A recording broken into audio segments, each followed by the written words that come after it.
Senhoras e senhores, bem-vindos de volta. Nossa aula derradeira.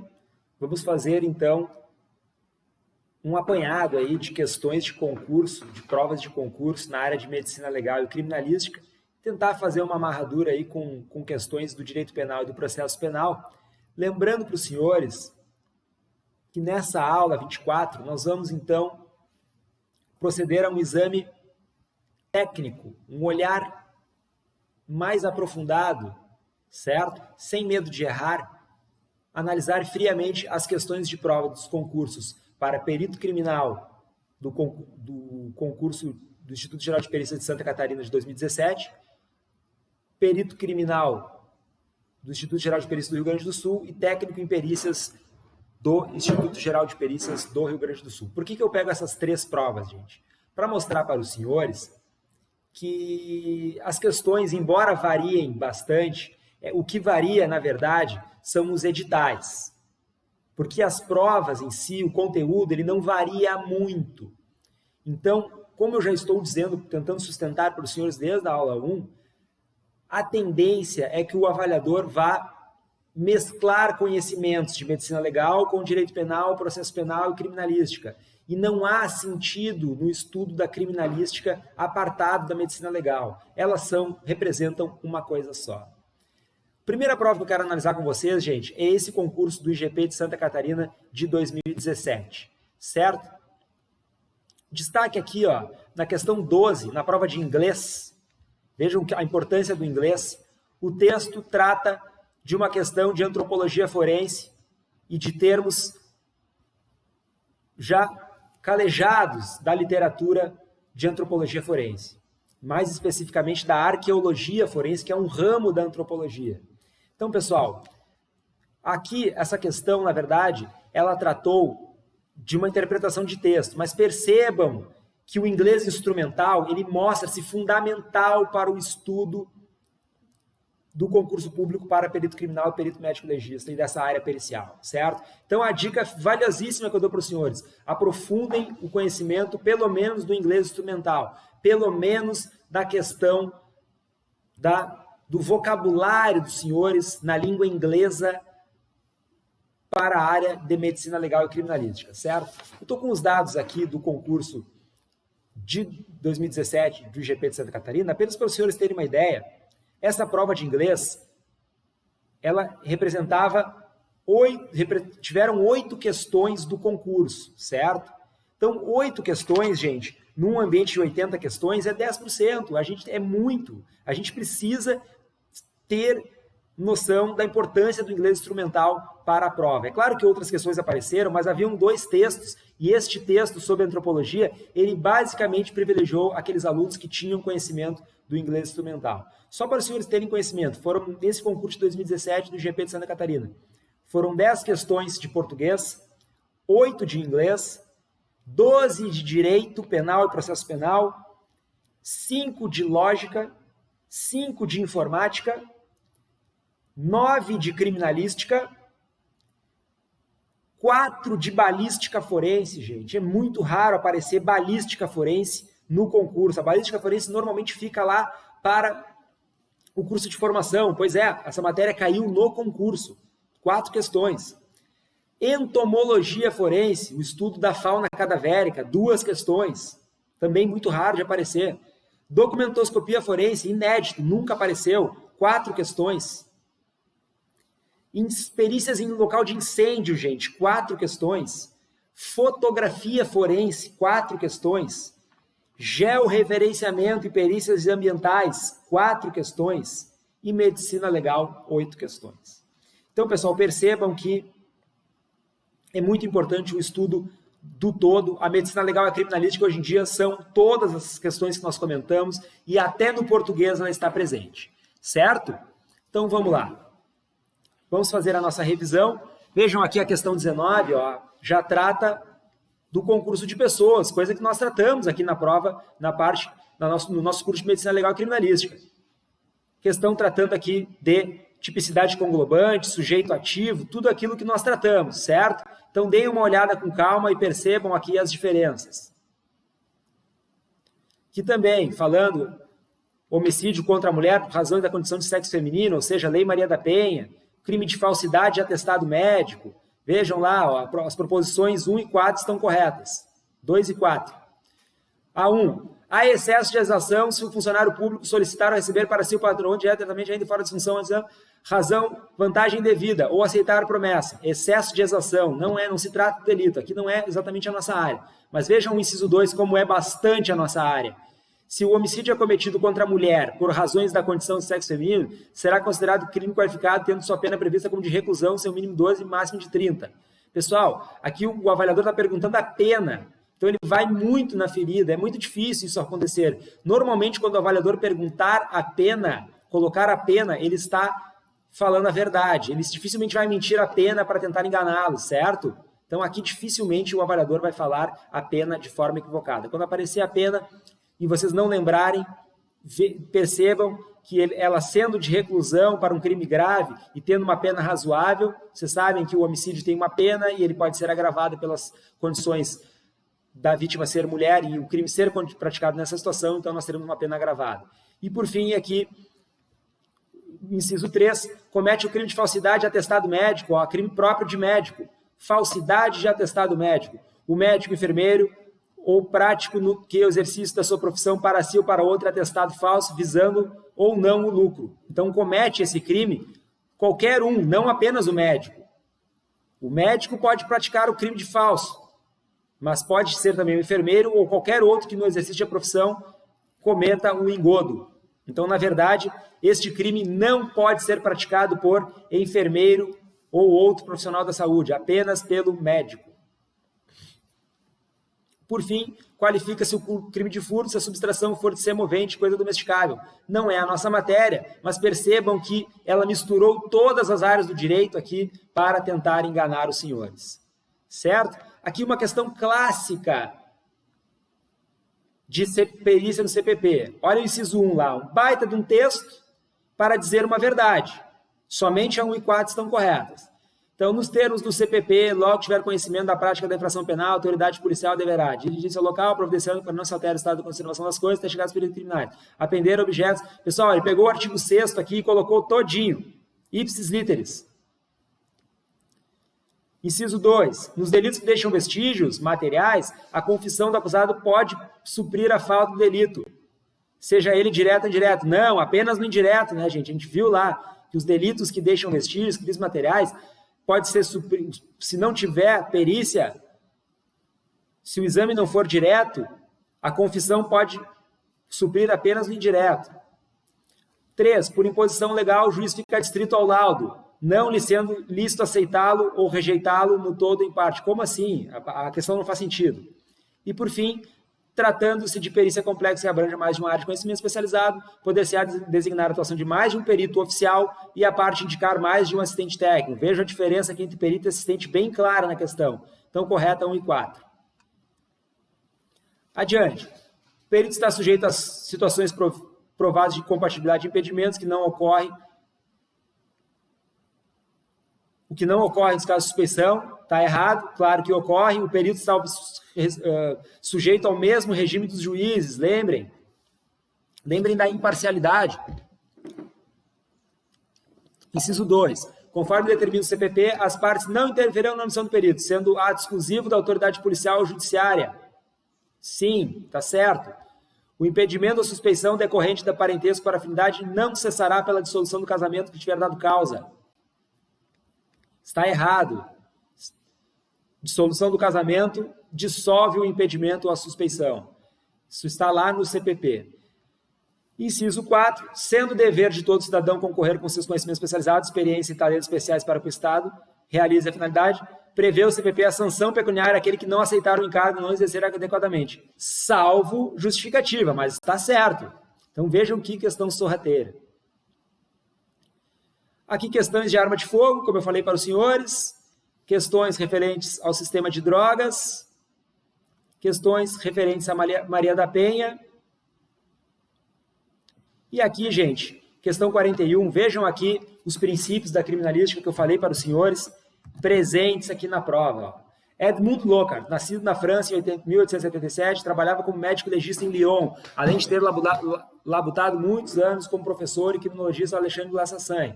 Em 1910, ele fundou um laboratório de pesquisas forenses, no qual notabilizou-se a divulgação de uma teoria, princípio que asseverava a ideia de que todo indivíduo ou objeto que adentra um local de crime acaba levando consigo parte daquele local e deixando alguma coisa nele. Princípio das trocas. Ele leva alguma coisa e adquire outra.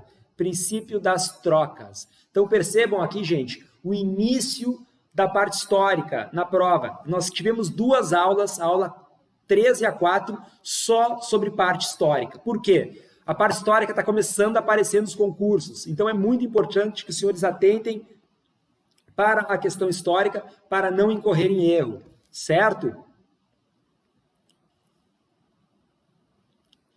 Aqui temos outra questão sobre o policial que chega no local.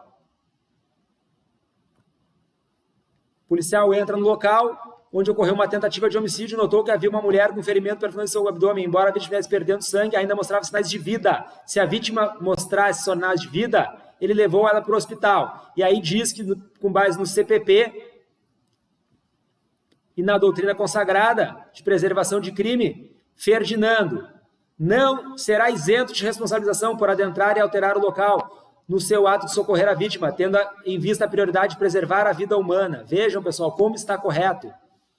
Responderá civilmente. Olha, a questão tentando dizer que ele responderá criminalmente por ter alterado o local do crime. Não, já que ele estava em uma excludente de ilicitude, ou seja, ele comete o crime de violação de local para salvar, ou seja, a fraude processual. O nome do crime correto é fraude processual, alteração de local de crime. Ele acontece porque o sujeito está em uma excludente de ilicitude, ou seja, ele pratica um fato típico, mas não pratica um ato ilícito. Portanto, não temos crime, certo? Por fim, aqui é uma questão que foi anulada. Joel, após matar seu desafeto na sala de estar de sua casa com uma faca, antes de sair, joga uma guimba de cigarro com marcas de batom no local, a fim de tentar direcionar o trabalho para o suspeito inverídico, no caso, uma mulher. Esse tipo de vestígio é um vestígio que nós conhecemos como vestígio falso, mas a resposta correta era vestígio falsificado. Gente, na verdade, esses conceitos aqui não são uníssonos e a banca entendeu por anular a questão, certo? Mas vejam como ela pergunta na tampa o conceito de vestígio e a sua diferença de indício e evidência. Ainda, questão 44. Ernesto, membro de uma facção extremista, decide praticar um ato terrorista em São Paulo. Para tal, preparou um quarto de hotel, vários cartões de Natal, no qual anexou folhas de material explosivo. 2 dias depois, quando os funcionários abriram os cartões, os artefatos foram detonados por causando umidade e população assustadora. Para análise especial quanto à classificação dos termos, no quarto hotel onde o dispositivo foi montado é o local relacionado. Pessoal, vejam aqui, nós temos o local do crime, onde o crime acontece, o local onde ele inicia sua execução e não onde termina, o local imediato e o local onde ele deixa demais vestígios, o local relacionado, certo? Então, não confundam o local imediato com o local relacionado. Questão 44 aqui. Resposta letra D, local relacionado, certo? Ainda temos aqui a doutrina consagrada do isolamento e preservação de local de crime prevê que a área limite para a preservação do mesmo compreende a região até onde outros vestígios que a autoridade entenda como de interesse para a investigação. Então, o que é vestígio no local é só a autoridade para responder. Então, até onde houver vestígios que a autoridade entenda como de interesse. A autoridade qual? Policial? Não, a autoridade científica, de polícia científica. Certo? Olha aqui mais uma questão. Diferença entre indícios e evidências, que nós cansamos de ver. Prazo para o oferecimento do laudo pericial, 10 dias prorrogáveis em casos excepcionais. Questão de local de morte, elementos pérfuro-contundentes. Vejam, a questão é de criminalística, gente, está falando de local. Mas a pergunta quer saber, basicamente, um baita de um texto para cansar os senhores, quer saber, ferimentos produzidos por projetil de arma de fogo, pérfuro-contundentes. Aqui dos efeitos da balística. estudos de entomologia forense, mais entomologia forense, definições de vestígio, indício e evidência. Vejam lá, o perito criminal transforma, através de exames específicos, o vestígio em evidência. Vejam exatamente o que nós falamos nas nossas aulas. Agentes mecânicos, cauda de escoriação, características de instrumentos cortantes, pode auxiliar na definição do sentido do instrumento que causou o ferimento. Cronotanatognose, questão sobre rigidez cadavérica. Gente, aqui, a queda da temperatura interna do cadáver não é constante. E, em alguns casos, pode até mesmo subir nas primeiras 2 a 3 horas após a morte. Então, é uma questão típica de cronotanatognose. Questão do sulco. Enforcados. Sulco oblíquo ascendente interrompido no nível do nó por cima da cartilagem tireoide com profundamente desigual. Na tampa. Certo? Esta é a prova de perito criminal de Santa Catarina. Adiante. Questão de documentos médico-legais. A prova de medicina legal aqui, gente. Parecer médico legal. É a opinião de um reconhecido técnico. Então, não é o relatório, não é a consulta e não é a opinião. É o parecer. Aqui nós temos uma questão de morte súbita. Fenômenos cadavéricos. Necessita de meio quente com relação aos fenômenos conservadores tardios. Necessita de meio quente, ventilado e seco, pouca atividade bacteriana. Médicos legistas estão sujeitos à falsa perícia, crime tipificado no artigo 342 do Código Penal. Entre as alternativas está qual a incorreta. Então, nós sabemos que a afirmação voluntária contra a verdade, a afirmação sem base científica ou contra as evidências também se enquadra nas falsas perícias, sim. O mero silêncio ou omissão sobre a verdade, sim. As penas aumentam para o perito que realizar falsa perícia mediante suborno, sim. E o fato deixa de ser punível se antes da sentença, no processo que ocorreu ilícito, o perito se retrata ou declara a verdade. O fato deixa de ser punível. Está certo. Então vejam lá o artigo 142, os crimes contra a fé pública. Tem um que é típico para médicos. Médicos legistas ou peritos criminais que fazem falsa perícia. São crimes contra a administração da justiça. Esse é o bem jurídico tutelado pelo crime do artigo 342. Certo? Por fim, temos aqui uma questão relacionada a locais, morte por eletricidade artificial. Lembram da natural, a diferença para artificial. Aqui não está sujeito, eletropressão, sim. Sinal de Jelinek, sim. Fibrilação ventricular, sim. Fulminação, não. Certo? Prova do IGP, perito criminal. Lembrando que essa é a prova para engenheiro elétrico, mas todas as outras tiveram provas semelhantes. Então, pessoal, questão de CPP, equiparação dos intérpretes com os peritos. Quem é a autoridade policial responsável pelo desenvolvimento e preservação? Autoridade policial. Lembrem da cadeia de custódia, ela começa lá com a polícia. Os peritos criminais apenas dão continuidade. Local de suicídio por enforcamento, ó. O perito criminal deve realizar o exame, registrar no laudo a alteração notada e fazer considerações pertinentes quando as consequências da dinâmica dos fatos. O laudo pericial deve ser entregue 10 dias prorrogável por requerimento do perito. Vejam aqui que eles tentam enganar os senhores com o prazo e quem deve pedir a prorrogação. Logo que tiver conhecimento, a autoridade policial deverá ver. Percebam, gente, que as questões se repetem. Elas são muito semelhantes. Nós estamos aqui no concurso IGP do Rio Grande do Sul. A autoridade policial deverá, se possível e conveniente, não, obrigatoriamente, apreender imediatamente os instrumentos, não, tem que esperar os peritos. Apreender os objetos que forem após liberados pelos peritos, sim. Dirigir-se ao local providenciando que não se alterem até a chegada dos peritos. Fotografia obrigatória, ó. O registro fotográfico de todas as tatuagens é obrigatório, mesmo em vítimas não identificadas. Mesmo em vítimas identificadas. Então, vejam a incorreta, que os cadáveres são sempre fotografados na posição que foram encontrados, ok? Na medida do possível, todas as lesões externas observadas durante o exame peritoscópico do cadáver deverão ser fotografadas, ok? Na medida do possível. A posição do encontro é obrigatória. Todas as lesões, se possível. Fotografia é um importante recurso, sim. Devem ser fotografados na medida do possível os vestígios do estado local, dentro do possível. Agora, a obrigatoriedade das cicatrizes não é obrigatória. Questão 45. tá? Segundo o artigo 164. Só que nós vimos a exaustão no nosso curso. Pessoal, são exemplos de exames. Rol de perícias lá que nós vimos.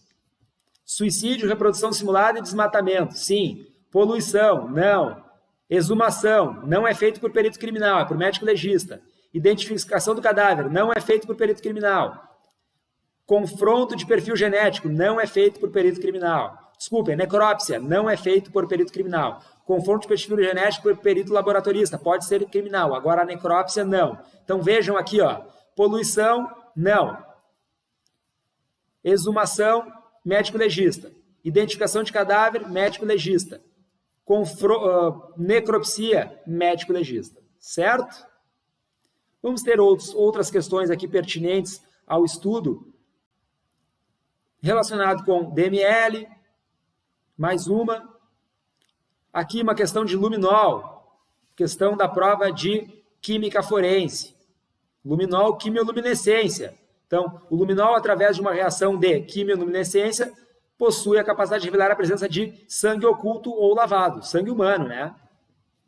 Então, ele é um sinal de probabilidade do encontro de sangue.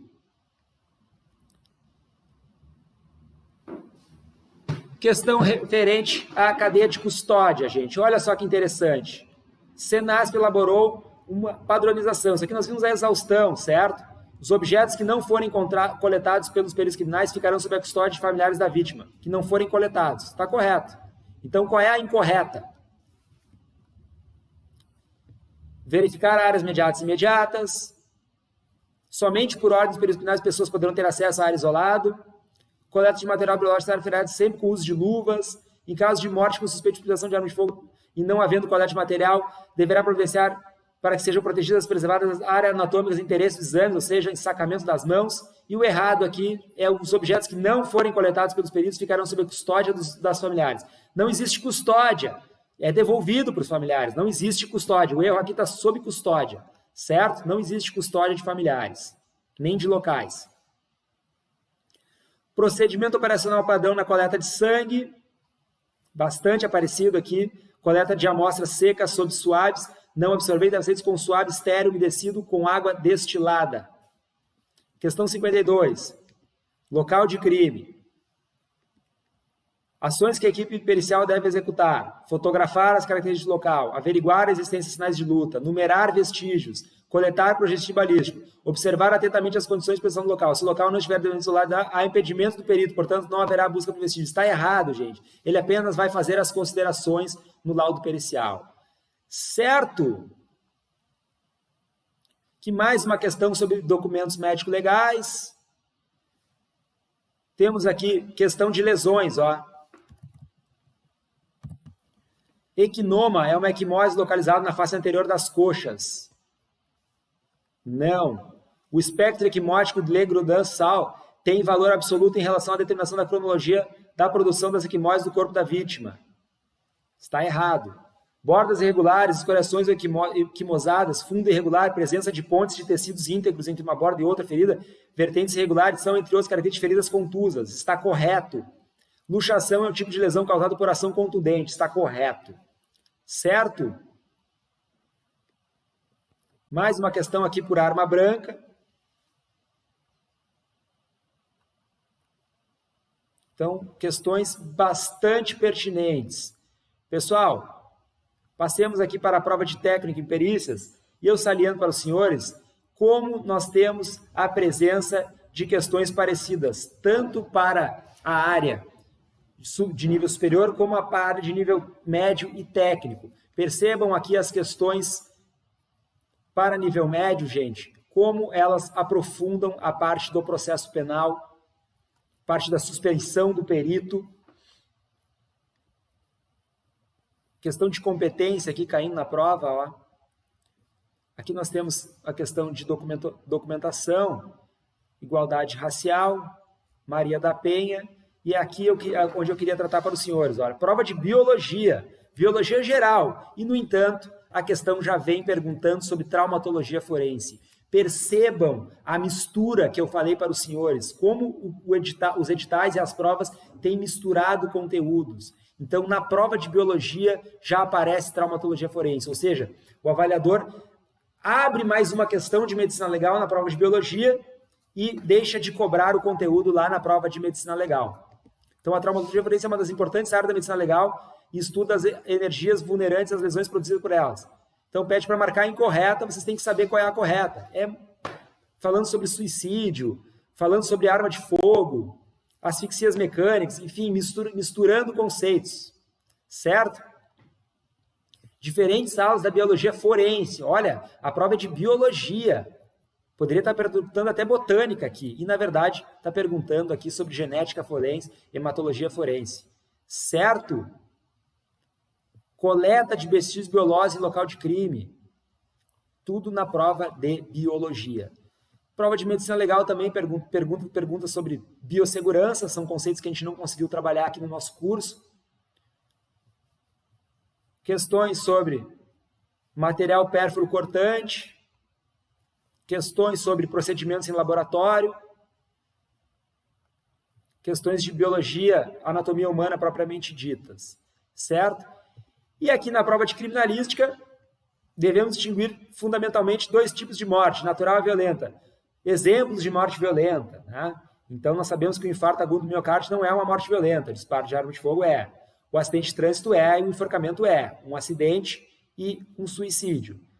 Diabetes, não. Acidente de trabalho, sim. Desmoronamento, sim. Insuficiência cardíaca, não. Câncer, não. Cirrose, não. Então, resposta certa, acidente de trânsito e enforcamento. Então, percebam que, na verdade, a questão, apesar de elementar, ela coloca conceitos no seu escopo e tenta confundi-los através disso. Ela tenta lubridiar o aluno, pegar no cansaço. Coloca um baita de um texto e, na verdade, a pergunta está bem escondidinha no final. Certo, gente? Então, nós vamos ter aqui questões de cronotanatognose, diversas modalidades de morte por asfixia, associa os vestígios extrínsecos do cadáver com a modalidade correta por asfixia. Face cianótica e aqui equimose, suco. Ó, suco horizontal ao redor do pescoço sem interrupção, nós sabemos que é um estrangulamento. Suco oblíquo ao redor do pescoço com interrupção à altura do nó, enforcamento. Então já sabemos duas, 4 e 2. 4 e 2, está aqui a resposta. Depois nós temos o estrangulamento, 3.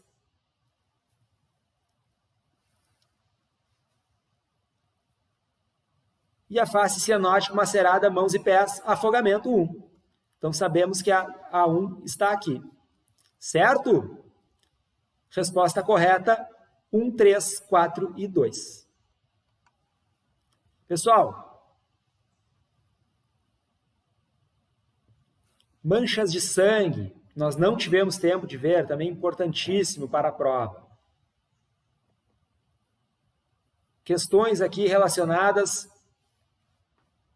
instrumentos capazes de produzir os ferimentos. Então, escoriações, lesões com bordos regulares. E aqui os instrumentos. Tudo questões que nós vimos no nosso curso. Baseado naquele estudo de brainstorm e de palavras-chave, vocês matam toda a questão. Se vocês forem ler um tratado de medicina legal, vocês são capazes de cansar e não conseguir responder a questão. Então, entendam a importância do estudo por palavras-chave na medicina legal. Certo? Questão de enforcamento. A suspensão do cadáver pode ser completa ou incompleta. Suspensão incompleta ocorre quando? É incompleta. O laço é acionado pelo próprio peso, o suco produzido é interrompido a nível do nó, o suco produzido é oblíquo, o nó fica na porção anterior, parte do corpo da vítima toca o solo ou encosta em algum ponto de apoio. Parte do corpo da vítima. Então vejam a questão 75. Resposta correta, a letra E. Parte do corpo, suspensão incompleta. Certo? Por fim, de novo, aqui a questão histórica aparecendo no final da prova, para pegar os senhores de surpresa justamente. Existe um princípio na qual, em criminalística, todo contato deixa uma marca. Edmund Lockhart, questão 76, letra A. Ele bota lá Hans Gross, Domingos Toqueto, teoriza Vasque, ministro, né? Enfim, questão aqui para lubridiar os senhores. Certo, gente? Então, agradeço a participação dos senhores no curso mais uma vez. Quero desejar-lhes boa sorte, bons estudos. Lembrem do e-mail peritoportinho@gmail.com, qualquer dúvida, e nos vemos nas próximas aulas, nos próximos cursos, com bastante profundidade, com bastante interdisciplinaridade e, acima de tudo, com bastante possibilidade de acertos, certo? Desejo uma boa sorte a todos e até a próxima!